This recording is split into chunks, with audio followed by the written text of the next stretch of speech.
मनवंतर और कल्प में क्या अंतर होता है? बेटे हम जानते हैं कि 4 तरह के युग हैं, जिन्हें हम कलयुग, द्वापर युग, त्रेता युग और सतयुग करके जानते हैं। सतयुग को ही कृतयुग भी कहा जाता है। इनकी आयु क्रमशः 4,32,000 वर्ष, 8,64,000 वर्ष, 12,96,000 वर्ष और 17,28,000 वर्ष है। इन चारों युगों को मिलाकर के एक चतुर्युग बनता है। इस चतुर्युग की उम्र है 43,20,000 वर्ष। 71 चतुर्युगों को आप मिलाएंगे तो एक मनवंतर बनता है, यानी एक मनु की आयु बनती है। मनु को शास्त्रों में भगवान ब्रह्मा की संतान कहा गया है।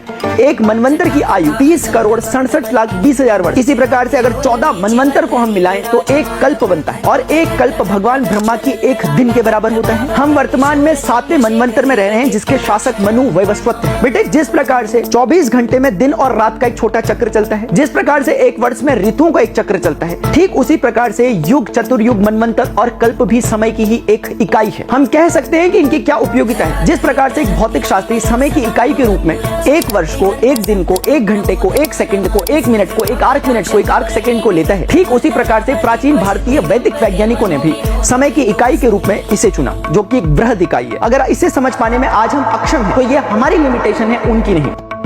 जटाभुजंग पिंगళ स्फुरत् फणामणि प्रभा कदम्ब कुंकुम द्रव